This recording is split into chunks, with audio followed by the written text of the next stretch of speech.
If you had listened to me here, you would not have lost those 5 planes. If you had listened to me and you had said that yes, the Chinese and the Pakistanis are fused,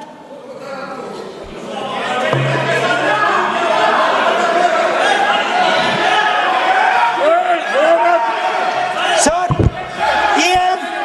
EM, External Affairs Minister says yesterday in his speech, he says the two-front war concept is a very old concept.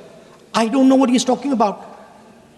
The two-front war concept is gone. It doesn't exist anymore. There is now a unified front concept where there is only one unified single front, and war is going to be held on multiple domains: space, electromagnetic, cyber, undersea, air, space, air, land, sea.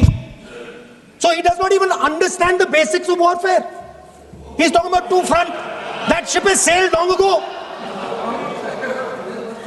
Speaker, sir, how did this integration between Pakistan and China take place? I want to make it clear. There is a center called CENTIAC, Center for AI and Computing, that was built in Pakistan with Chinese help. And the aim of the center is to integrate the Pakistani Air Force with the Chinese Air Force and make and transform the Pakistani Air Force into a network-centric Air Force. Speaker, sir, as I speak, and since 2021, Pakistani officers, strategic officers, have been embedded in the PLA's Western and Northern Theatre Commands. They are sitting there, coordinating.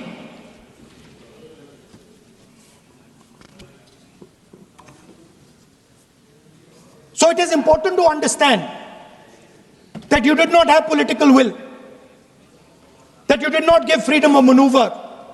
But there is another problem. And the problem is that we are now facing not just China, not just Pakistan, but China and Pakistan fused as one militarily. Speaker, sir, it is dangerous in this time for the Prime Minister to use the forces to protect his image. It is dangerous for the country. The forces should only be used in national interest. The forces should be used with freedom. If you want them to be used, you want to unleash a tiger, free him. Do not tie his hands behind his back. Do not go to the Pakistanis and say, listen, don't escalate. Then go all the way. Then fight properly and defeat them once and for all. Don't have President Trump tell you that I have stopped the war 29 times. Have the courage to tell him, no, to hell with you. You can't stop any war. We're going to fight. मान्यवर, आतंकवाद के खिलाफ लड़ाई होती, कभी वो हमला करते हैं, मगर सवाल ये है कि इन्होंने 5 से 11 के बीच में 27 जघन्य हमले किए, 1000 के करीब लोग मारे गए। आपने क्या किया? क्या किया आपने? जवाब दीजिए, क्या किया? और मैं राहुल गांधी जी को चैलेंज देना चाहता हूं, इन्होंने इस आतंकवादी हमलों के खिलाफ उनकी सरकार ने जो कदम उठाए, यहां खड़े रहकर हिम्मत से बताए देश की जनता को। कुछ नहीं किया मान्यवर। ये यहां से आतंकवादियों की फोटो पाकिस्तान भेजते रहे, डोजियर भेजते रहे। और मान्यवर ये कहते हैं कि आपके समय में भी हमले हुए। मैं उनको अंतर समझाना चाहता हूं, वो देख नहीं पा रहे। मान्यवर, हमारे समय में जो भी आतंकवादी घटना हुई, पाक प्रेरित और कश्मीर सेंट्रिक हुई। देश के हिस्से में 2014 से 2025 तक एक भी घटना नहीं हुई है मान्यवर। ये नरेंद्र मोदी सरकार है मान्यवर।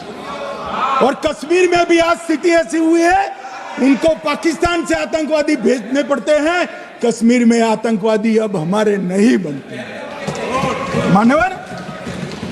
और मैं सलमान खुर्शीद जी को भी याद करना चाहता हूं। एक बार मैंने बड़े सवेरे में नाश्ता करता था, टीवी पर उनको रोते हुए देखा। मुझे लगा क्या हुआ, कोई बड़ी घटना हो गई।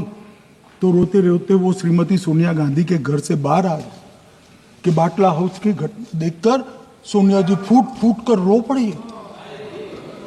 अरे रोना था तो शहीद मोहन शर्मा के लिए रोते, बाटला हाउस के आतंकवादियों के लिए रोना आता है। और मान्यवर हमें पूछते हैं कि आपने क्या किया, कोई अधिकार नहीं है पूछने का, कोई अधिकार नहीं है मान्यवर। और ये हमें पूछते थे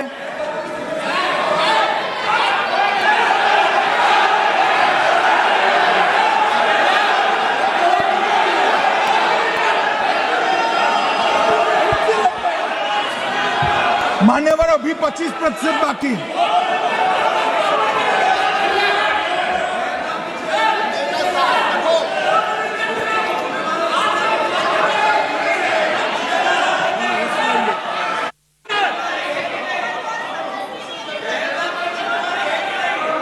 बैठिए, जवाब दे रहे हैं ना आपका, जवाब दे रहे हैं आपका। पहलगांव के बाद जो घटनाक्रम घटित उसका जवाब दे दिया ना माननीय गृह मंत्री जी ने। आपने पूछा आतंकवादियों को क्या हुआ, आतंकवादियों का जवाब दे दिया। क्या पूछना चाहते हैं आप? आपने हर सवाल पूछा, हर सवाल जवाब सुनिए माननीय गृह मंत्री जी।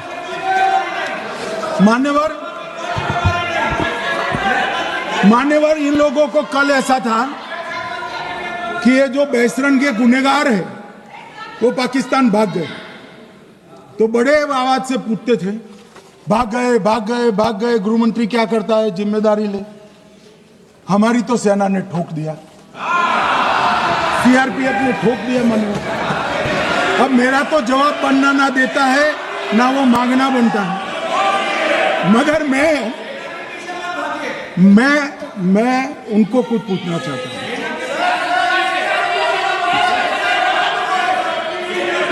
मान्यवर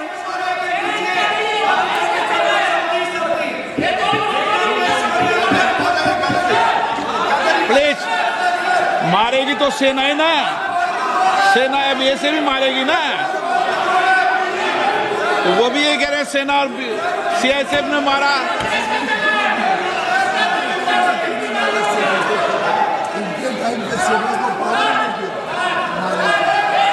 मान्यवर ये कहते हैं, साहब इसको बिठाओ जरा।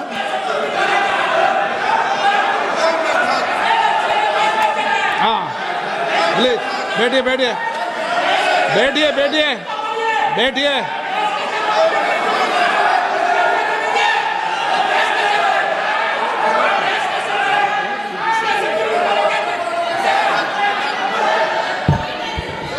सबको मान्यवर ये लोग मुद्दा उठाना चाहते हैं तो जरूर उठाए।